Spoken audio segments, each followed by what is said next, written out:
And we're live. Okay, so hello everyone.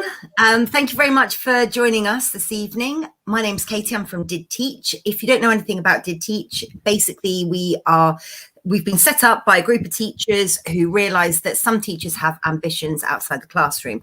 So what we do is we help teachers find alternative careers to teaching, mainly within education, working with children and young people, because that's what we know and that's what we do best.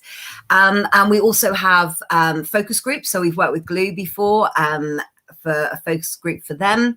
So you don't have to leave teaching. You can diversify your income and get a bit of extra experience by doing some of the jobs that are listed on our board.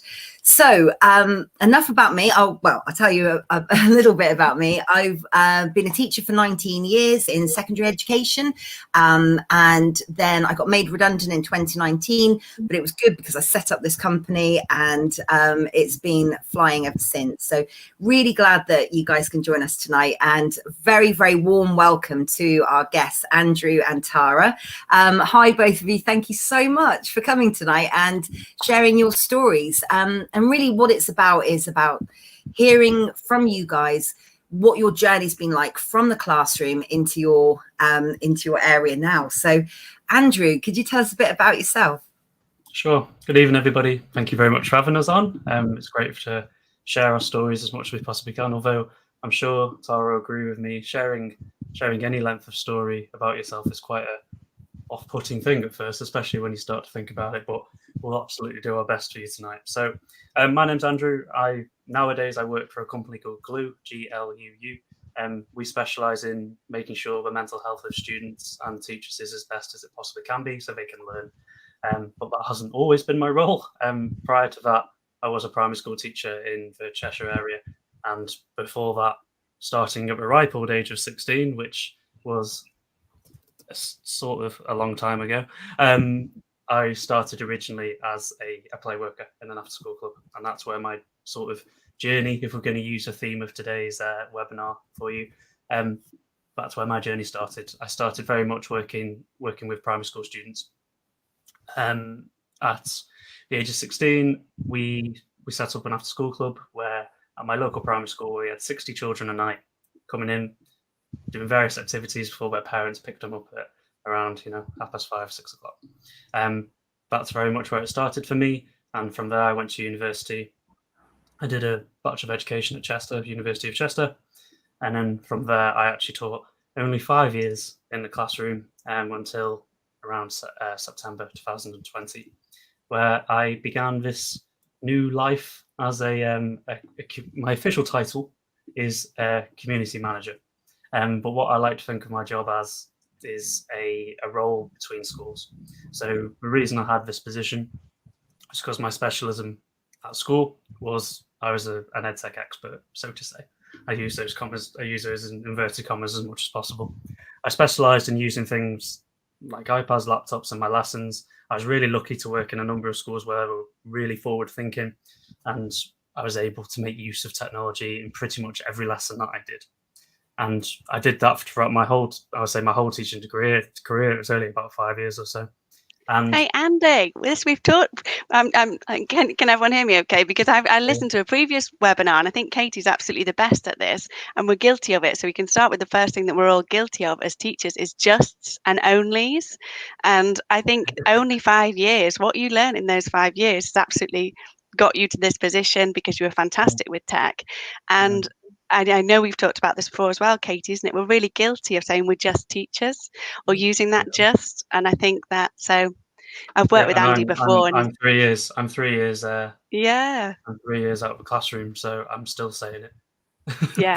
There's no just, there's no onlys. I think that all those who have joined us on this call, the talent will be incredible. So however long you've been in the classroom, so many of those skills will just be transferable and fantastic. I've probably derailed you there, Andy. Sorry. That's all right. I'm used to it. No problem. Yeah. Worth saying though, Tara. Worth saying. Yeah, absolutely. Yeah. 5 years. Fantastic. Some people don't dedicate any time to the classroom. So 5 years. Well done. Thanks. Appreciate it. My sort of specialism around education technology then built specifically with Microsoft. So you will have seen on the flyers of this that nowadays I'm what's known as a global training partner. There are around 400 of those in the world, and the company that I work for, GLUU, is one of the 40 or so in the UK. And what we do is we go from school to school around the country, making sure that those schools can make use of Microsoft Office, Microsoft Teams, whatever they wanted to make use of. And I spend a lot of my time going from school to school, training teachers and students in those different areas. And all of this kind of came from this idea of being a teacher. From, I started off as a primary teacher, then built up my knowledge of education technology while still teaching. And from there, I've kind of built upon that to get to where I am now, which is, like I say, a global training partner, one of a few in this country. And it's allowed me to really hone my skills in a particular way. Whereas what I was finding in teaching is that I had a lot of different skills, and you had to in teaching. I know everybody would be here tonight be thinking exactly the same thing. We've got all of these skills. How do I choose them to make that next step in my career? But the main advice I'd give anybody who's here tonight thinking about any kind of career in the future that was outside teaching is not to think of it outside teaching. Think about it as that next step from teaching. Use the skills that you have. A lot of it is transferable. My niche happened to be education technology. Your niche might be something completely different to that, but you'll find that if you've got a passion for it, there will be a role for you somewhere. I mean, you've probably turned up today because you're thinking about, oh, it sounds interesting about education technology. That's something I find quite fascinating in my classroom. What does that look like? How could I do something with that? That's absolutely something we can advise upon.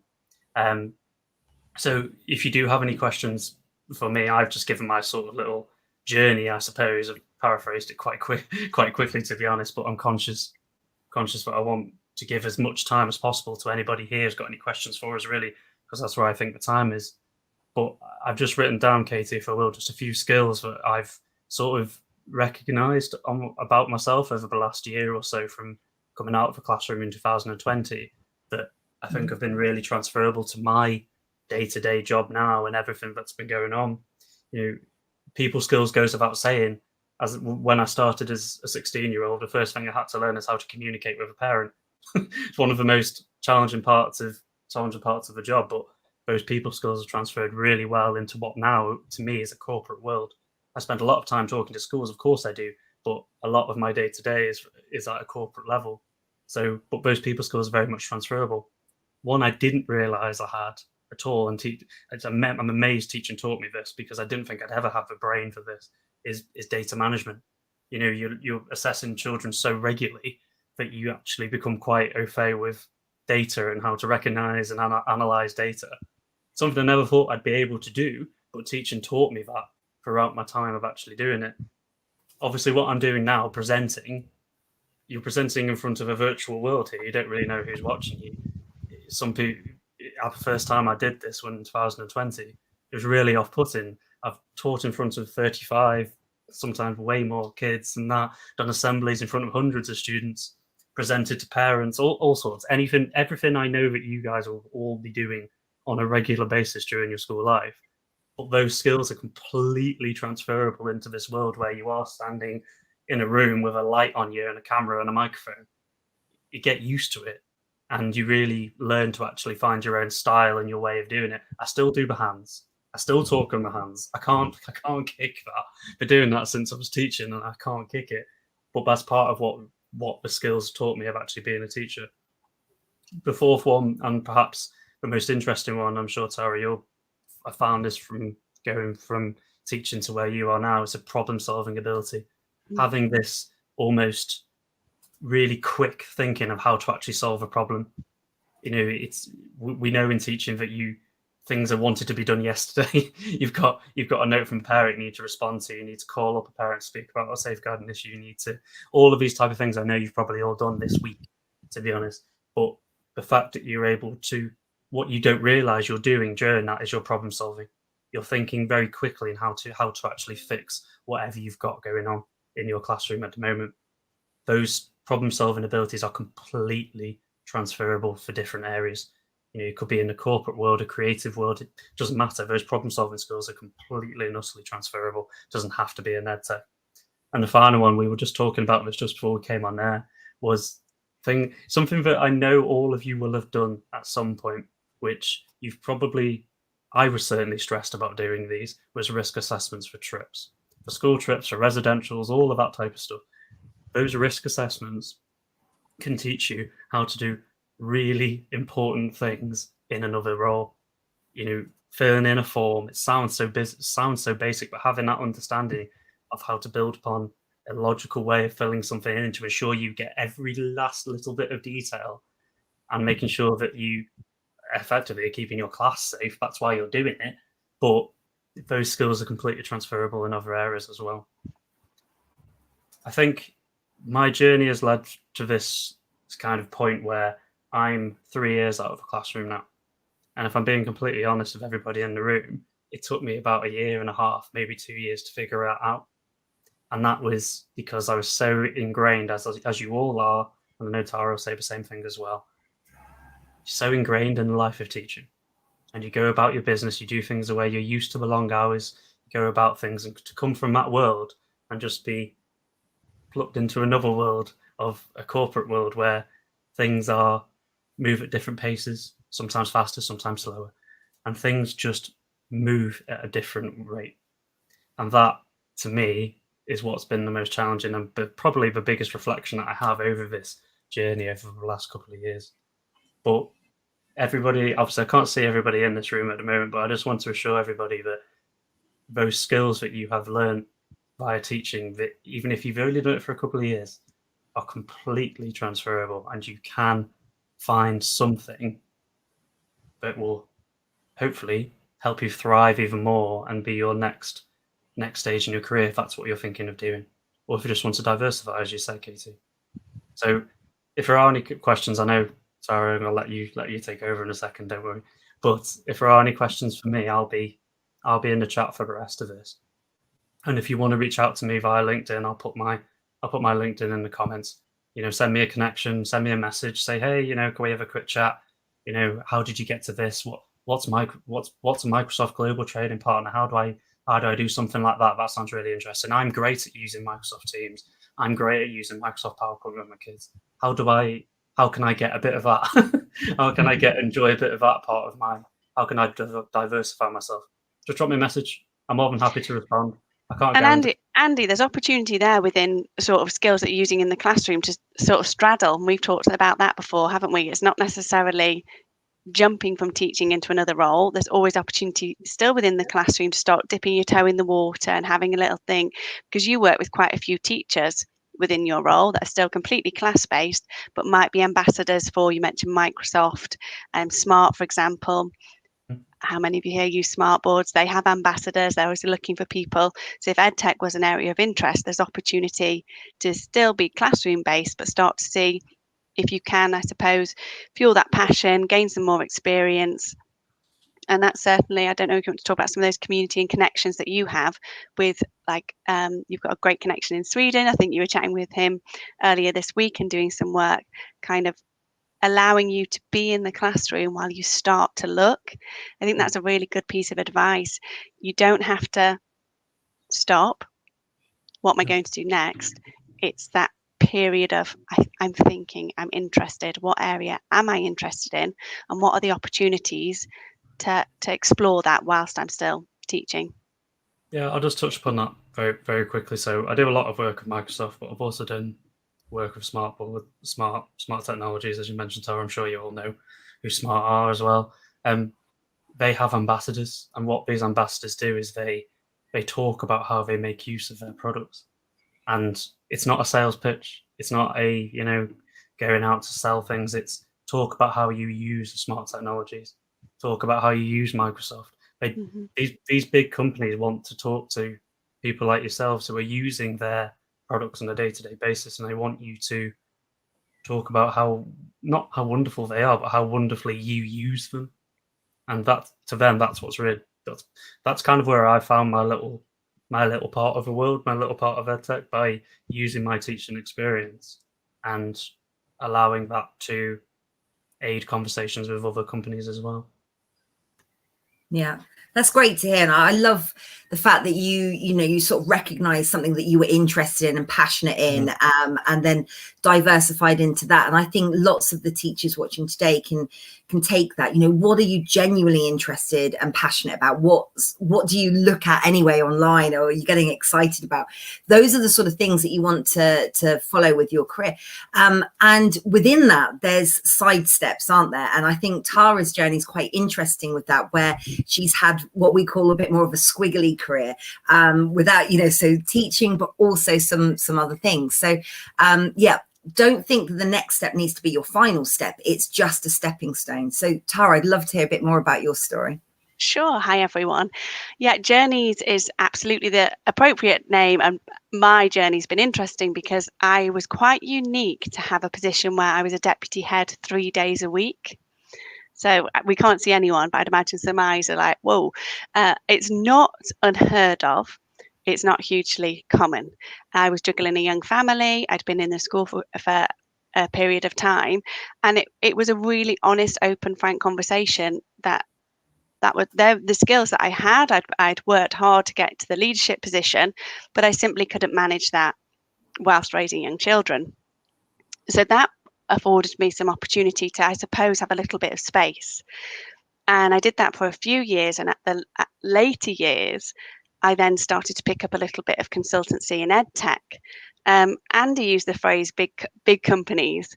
And I think that's probably absolutely right. There are lots of EdTech education companies who are big corporations, but they've got to speak to teachers.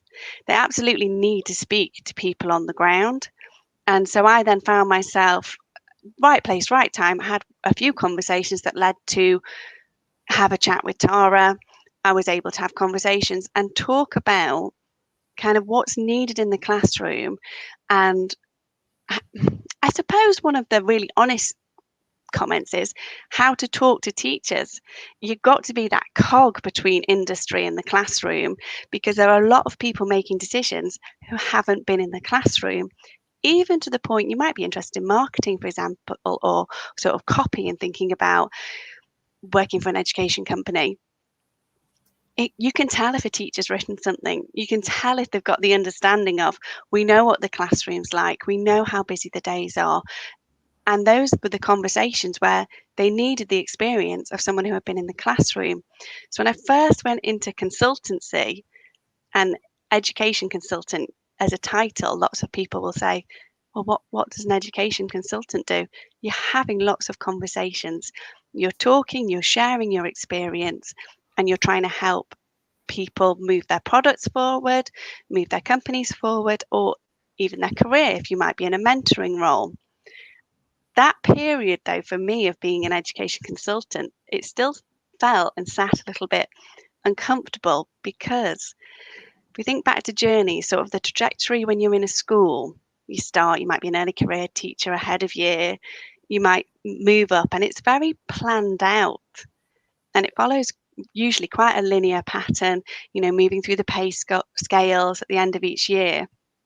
And if you step out of teaching, it's one of the first things you've got to get used to, is that roles can be different and they can be fluid. And that's one question a lot of people ask me. Well, what do you do now? What's your role? And being able to do a few different things will probably permit you the opportunity to then find the best fit for you. So there was some consultancy I was doing once I came out of the classroom, and blog writing, helping with articles, using experience, and it slowly built up and then afforded me the opportunity to come out of the classroom full time. But I will say that was really peak and key for me, because conversations I might be having in my consultancy role, I was still in the classroom, very much my ear to the ground, working with teachers, working with my head teacher, and being able to see and implement conversations I was having and check that they would work in school, or that people agreed that they were. So if you have great relationships with schools, with colleagues, you're in a brilliant position to go into any sort of advisory role working for other companies.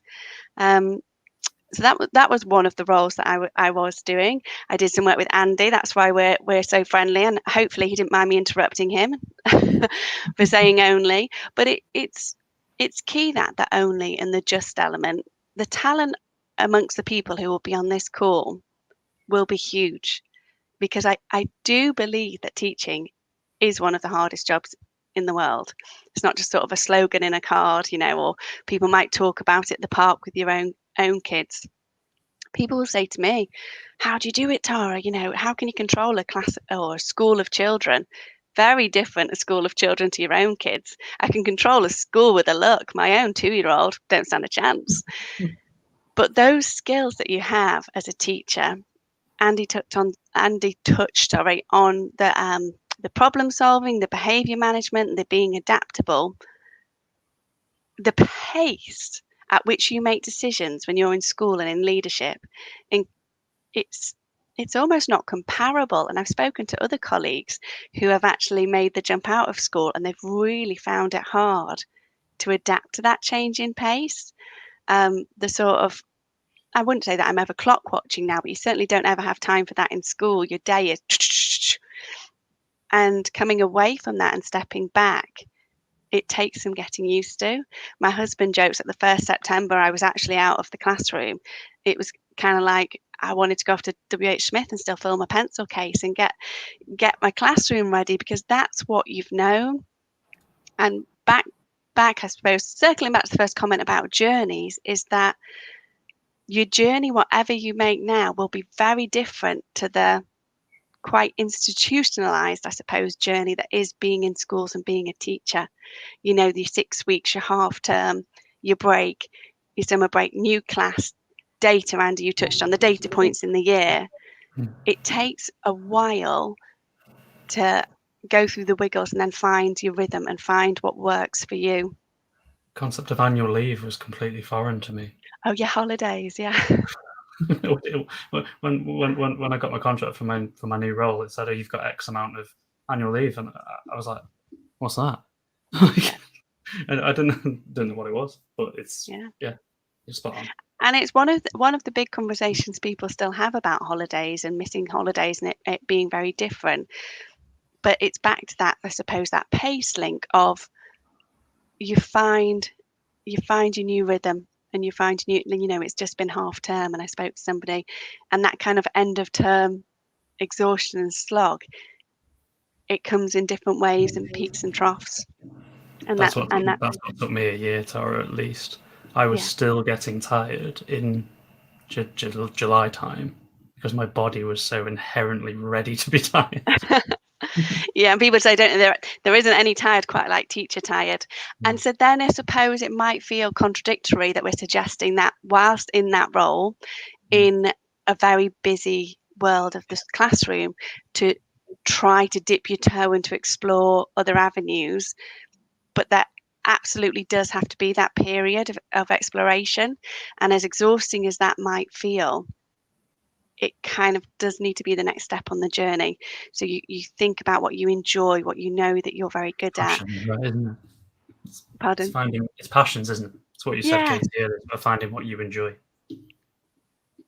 Yeah, and I think when you find that sort of thing that you actually are genuinely you enjoy, and you're looking at the educational company website and you find it interesting and not boring, then it doesn't feel like hard work then, does it? It feels like, actually, I really want to know. I want to read their article. I want to read their blog. I want to learn more about their what the people in the news are saying about them and their product, and what teachers are saying about, it doesn't feel like work. And I think that's the thing, that if you find yourself doing that, that's great. And that's a natural fit for you, those types of companies. But if you're looking at it and you're thinking, oh, I've got to get through this, and I've got to look at this company, and then I've got to check them on LinkedIn, and then, and it feels like a slog, then that's not a good fit for you. And so listen to yourself and just think, what do I need? What would be great for me in my next steps? What companies will allow me to do that? And we definitely recommend heading to companies first and connecting with people like Andrew's very kindly offered, connect with people like Andrew if you're interested in the EdTech world, because these people give you the reality. What's it exactly like to leave teaching and to work in this environment? What did you wish you knew before you left the classroom? Really, really important, rather than just looking at job specifications, because you can just get really run down by that. So heading to those companies that genuinely you're naturally drawn to, that's the way forward for sure. Yeah. And I'd also say not to be intimidated by some of the language, because the language outside of teaching is also really different. I can confess to you all that I've definitely sat in meetings and there have been acronyms used or certain phrases, and I have had no idea what they're talking about. If you were to flip that, and if they were to potentially, you could go and work for a company who are doing, for example, developing a phonics scheme. And the people behind that scheme, they will have had experts, no doubt, helping them. But people who are now trying to sell this or market it, or an EdTech company, they wouldn't know what a split digraph was.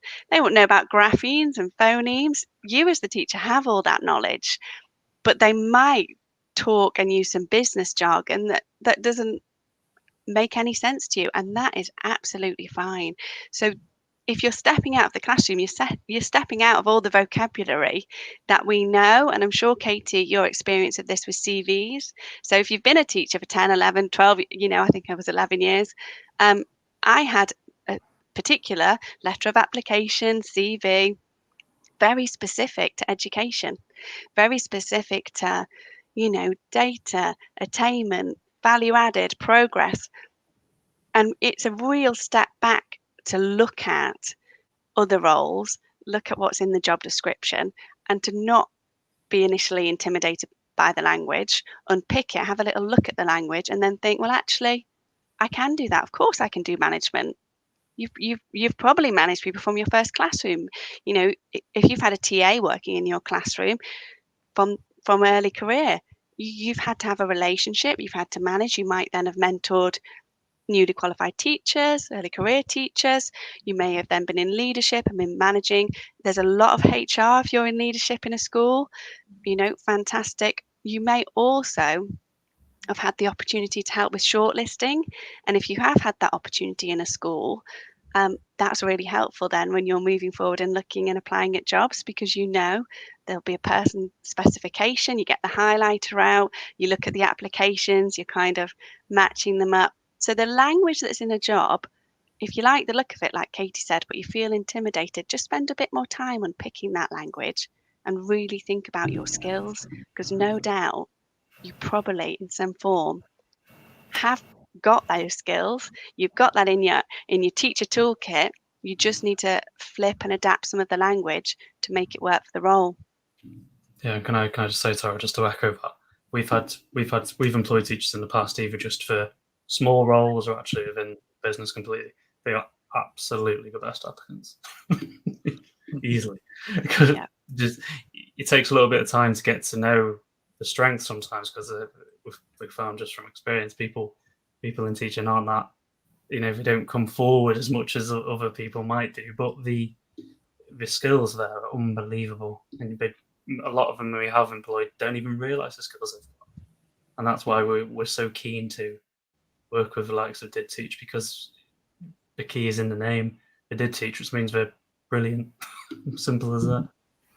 Yeah, and we've heard that so many times. When we were researching the company to start with, every organisation I spoke to had a teacher working for them. Hands down, they said they are the best employee we have.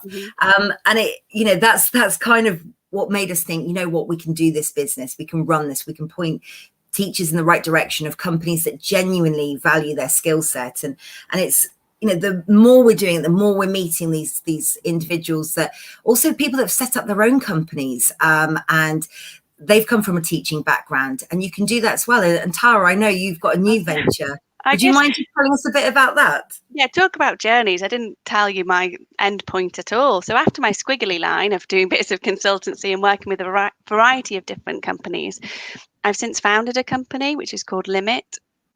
And we're exploring excessive and compulsive phone use and the impact that has on mental health and well-being.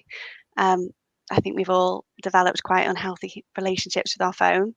I'd love the chance to chat to more and more people about it. But within the company, we're developing an app, and we want to really try and help people rehabilitate their relationship with their phone, particularly if they're finding it to be problematic in daily life. That has been very interesting for me coming out of teaching, because as a teacher, my phone's here now, you see, it goes in your top drawer, doesn't it? And actually your day's busy and you don't look at it much. But when you're away from the classroom and there's no one to tell you, not to look at your phone, you can find yourself drawn to it, checking it. If you're in, for some of the roles, I suppose part of my job was involved in sales. If you're waiting on a lead and on sales emails, and that's a really difficult place, that can lead to phone compulsion and kind of checking, and it's hard to have time away from our phones.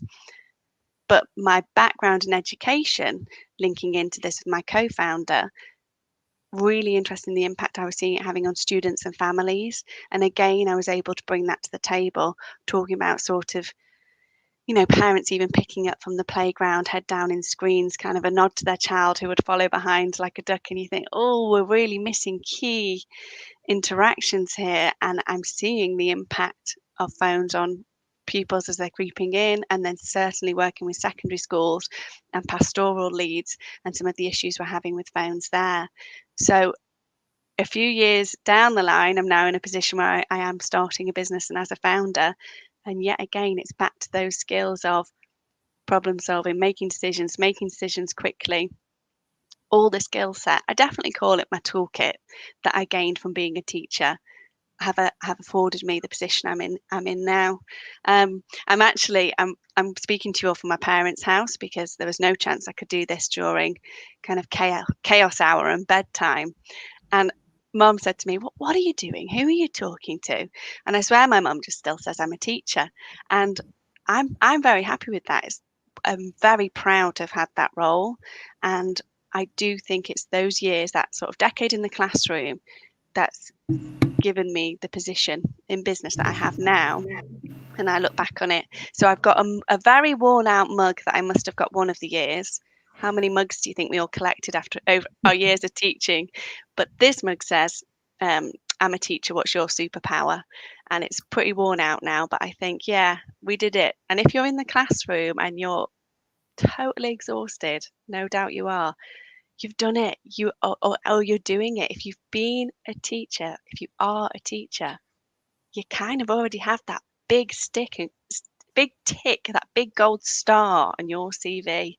And I hope that you're able potentially to leave this call thinking, yeah, I have got really great skills. Yeah, absolutely. And I think, those skills, it's about how you then articulate them. And Andrew, you said you see quite a lot of teachers' CVs. What do you think is the main issue with the CVs that you receive? Underselling. 100%. Well, it's not quite one, is it? But completely and utterly just teachers underselling themselves, potentially not realizing the skills that they already have. Just to give another example, and so, by no means the same as Tara, but I missed a classroom so much I set up my own tutoring business. Never thought I'd be able to do that. Have the knowledge to be able to do that. Yes, I have the knowledge of being able to teach students, but it's that type. It's how you build upon it from there. But it is, Katie. It's completely people underselling themselves, and that's why if I do ever get a CV in from a teacher, I'll absolutely try to get them to a point where I can talk to them. Yeah. And I really love it when people reach out to me and just start talking to me, telling me a little bit about their journey and where they've been. Because if they say, "Oh, I've been a teacher for 15 years, I've done this, and this," they're like, "Yeah, that's really good." And I've got a passion for this area of the business, this area of teaching that I really enjoyed. I've been a safeguarding, been a DSL from last year tick. Even if they don't mention that too much within their actual CV, it's huge. But it is, unfortunately, it's people underselling themselves, and yeah. I still do it to this day. I'm completely You did at the start. Yeah, absolutely. I always will. But I always will, because it's just where it's a natural thing, isn't it? There's we talk about this a lot in Did Teach, about sort of this normalization that you just teach, that's what you do. But actually, when you unpick it, all those things that both of you have talked about, all of those skills that have led you to, successful second careers, running your own businesses, all that detail that you need for that's come from the classroom. So, really important, I think, to look at your CV. If you are just listing responsibilities, unless you've got someone like Andrew picking it up, who will totally read through the lines and understand what you're trying to say, no one's going to get it. So give yourself the best chance with your CV and make sure that you're really articulating all the way through the proof that you've done this well. So, imagine yourself having a phone conversation with Andrew. What would you tell him that you're proud about? What would you say that are your greatest achievements throughout your teaching career? Think about that. That needs to go into your document, and then obviously tailor it to the job that you're going for as well. But Andrew's absolutely right. Connecting with people on LinkedIn, just picking up the phone and having a chat with them. You want to get them in their mind's eye and sort of understanding a bit more about your background and where you've come from. So I definitely recommend doing that. Definitely brush up on your CV. And I think just if you can after this, go onto LinkedIn, connect with Tara and Andrew. They will definitely give you more advice if you need it. Connect with me too. More than happy to talk to anyone about it. Any sort of final thoughts? I mean, does anyone have any questions they want to put in the chat before we sign off, or anything, Tara, you'd like to sort of summarize from what we've said? I think it's that honesty about the journey. The honesty that it's not a quick, and that's quite different to school, because you have your yearly progression and it's quite hard to step away from that safety net of a school, I suppose. It might not feel particularly safe right now. You might be feeling really overwhelmed, and that could be why you're exploring other avenues. But it is a secure job in many ways. It's knowing that this opportunity is there. You've just got to find your way, and it's not a jump from this role to that role. It might be for some people, but I'm sure, Katie, lots of the people that you work with try something and then you explore other roles. And so that openness to having different conversations with different people, I would advise anyone to have a conversation with somebody outside of teaching, talk about your experience, and you'll be surprised at the feedback that you get. Wow, fantastic. Gosh, how do you do it as a teacher? That's generally the reaction you'll get. And then you can talk about, oh yeah, if you need that boost, just have a conversation. Yeah, good advice. Andrew, did you want to answer the question in the chat? Can you see that?